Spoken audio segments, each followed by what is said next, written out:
Sesuai dengan judulnya, sekarang saya akan membahas mengenai materi statistika. Oke, yang pertama itu kita akan membahas mengenai materi penyajian data tunggal dan kelompok. Sebelum kita masuk ke materinya, saya akan memberitahu terlebih dahulu tujuan dari pembelajaran ini. Oke, yang pertama itu kita dapat memahami konsep data tunggal dan kelompok. Yang kedua itu kita dapat mengumpulkan data dan mengklasifikasikan data dengan tepat. Yang ketiga, kita dapat menyajikan data tunggal dalam tabel dan diagram. Yang keempat, kita dapat menyusun tabel distribusi frekuensi untuk data kelompok. Yang kelima, kita dapat menampilkan data dalam histogram, poligon, dan juga OGIF. Dan yang terakhir, keenam, kita dapat menganalisis dan menarik kesimpulan dari data yang disajikan. Oke, selanjutnya itu peta konsep. Jadi, yang akan kita bahas dari awal hingga akhir nanti, yang pertama itu ada penyajian data tunggal. Di penyajian data tunggal, kita akan membahas definisinya, jenis penyajian data. Kemudian, penyajian data kelompok. Nah, di penyajian data kelompok juga kita membahas definisi, karakteristik, dan juga jenisnya. Dan yang terakhir, kita akan membahas contoh-contoh soal dari penyajian data tunggal dan data kelompok. Oke, kita akan masuk ke materinya. Perkenalkan, nama saya Sherna Jonakanza, dan saya akan menjelaskan apa itu penyajian data tunggal. Jadi, apa itu data tunggal? Data tunggal adalah data yang memiliki satu jenis variabel dan jumlah datanya yang tidak terlalu banyak. Penyajian data tunggal bertujuan agar informasi yang ingin disampaikan bisa lebih mudah dipahami. Jadi, berikut saya akan menjelaskan bentuk-bentuk penyajian data, yaitu yang pertama adalah tabel. Tabel menyajikan data dalam bentuk baris dan kolom. Ini berguna untuk mempermudah kita dalam membandingkan data. Contoh pada slide ini terlihat tabel tinggi badan siswa kelas 12A yang dibagi dalam beberapa rentang dan jumlah siswanya. Yang kedua yaitu diagram lingkaran. Diagram lingkaran menunjukkan proporsi atau perbandingan data dalam bentuk irisan lingkaran. Dengan diagram ini, kita bisa melihat dengan cepat bagian mana yang paling besar atau kecil. Seperti contoh pada slide ini, diagram memperlihatkan proporsi tinggi badan siswa dalam bentuk persen. Yang ketiga yaitu diagram batang.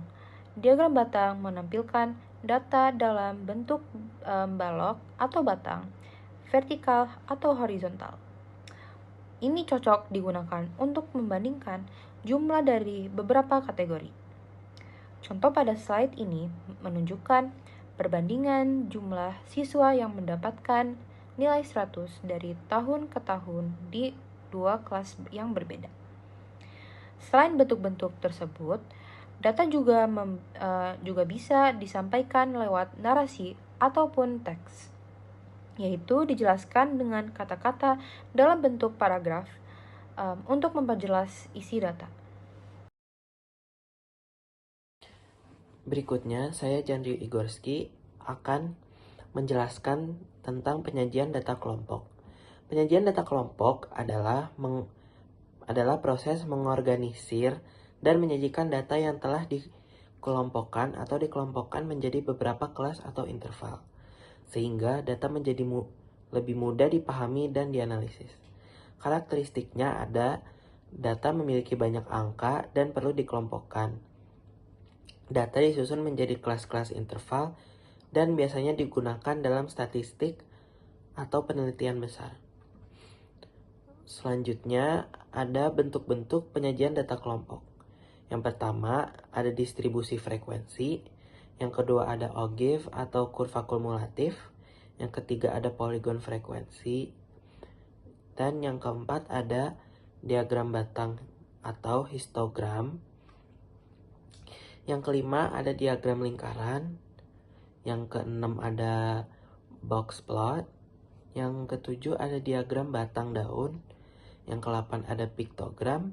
Dan yang terakhir, yang ke-9 ada frekuensi relatif dan kumulatif. Perkenalkan, nama saya Shanuka Emanuela Danusamsi, dan saya akan menjelaskan ke kalian contoh soal 1 dan 2. Jadi guys, di contoh soal pertama kita dikasih data nilai ulangan matematika dari 10 siswa. Ya, ditulis di situ. Tugas kita adalah bikin tabel frekuensi dari data itu.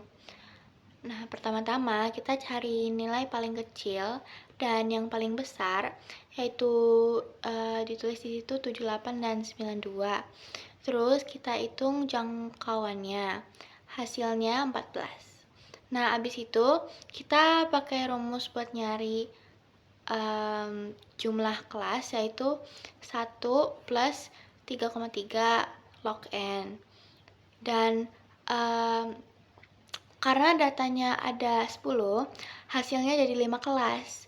Setelah itu, kita hitung panjang kelasnya, yaitu jangkauan dibagi jumlah kelas. Hasilnya 2,8. Kita buletin jadi 3. Nah, baru deh kita bisa kelompokin datanya jadi 78, 80, dan 81, 83, dan seterusnya. Terus kita masukin jumlah siswa yang dapat nilai di rentang itu ke tabel frekuensi kelompok. Nah, di contoh soal kedua ini kita disuruh bikin histogram atau diagram batang dari tabel frekuensi yang udah dibuat tadi. Nah, ada 2 jenis histogram yang kita bikin. Satu buat data tunggal, satu lagi buat data kelompok. Bedanya, kalau data tunggal, subuh X-nya langsung pakai nilainya, kayak 78, 80, 85 gitu. Tapi kalau data kelompok, kita harus pakai tepi kelas supaya batang-batangnya bisa saling nempel. Caranya kita hitung tepi bawah dengan ngurangin 0,5 dari batas bawah dan tepi atas dengan nambahin 0,5 ke batas atas. Misalnya kelas 90 sampai 92, tepi bawahnya jadi 89,5 dan tepi atasnya jadi 92,5. Nah, dari situ kita bisa gambar histogram yang rapi dan sesuai aturan. Jadi guys, kita akan membahas untuk soal contoh nomor 3 kali ini. Buatkan tabel distribusi frekuensi kumulatif kurang dari dan lebih darinya. Seperti itu ya guys, yang ada di atas. Dan lanjut kita ke soal nomor 3 bagian 2. Oke guys, jadi ini contoh soal nomor 3 yang bagian 2 ya. Cara membuat tabel frekuensi kumulatif kurang dari dan lebih dari. Dan tahap pertama nih ya, buat tabel distribusi frekuensi biasa tentukan seperti interval kelas dan frekuensi setiap kelas. Dan yang kedua, tentukan batas atas setiap kelas kurang dari dalam kurung. Batas atas adalah nilai tertinggi dari setiap kelas, misalnya untuk kelas 78 sampai 80. Batas atasnya adalah 80. Dan yang ketiga, tentukan batas bawah. Salah guys, itu yang kedua nih ya, yang masih kedua. Tentukan batas bawah setiap kelas dalam kurung lebih dari. Ini yang lebih dari ya guys. Bagian 2. Batas bawah adalah nilai terendah dari setiap kelas. Misalnya untuk kelas 78 sampai 80 batas bawahnya adalah 78. Dan ini yang ketiga. Tahap yang ketiga. 3. Hitung frekuensi kumulatif lebih dari dalam kurung. Untuk kelas pertama dalam kurung teratas frekuensi kembalinya sama dengan jumlah total data lalu kurangi secara bertahap dengan frekuensi tiap kelas dari atas ke bawah. Ya seperti itu.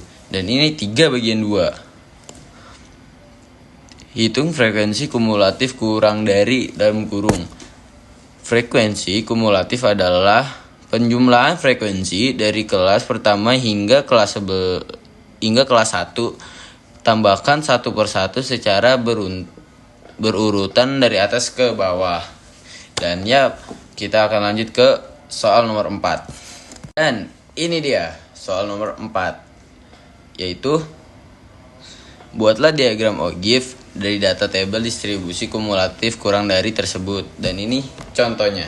Nih contohnya tuh ya, tuh contohnya tuh di atas ya. Oke, sekian dari saya. Terima kasih.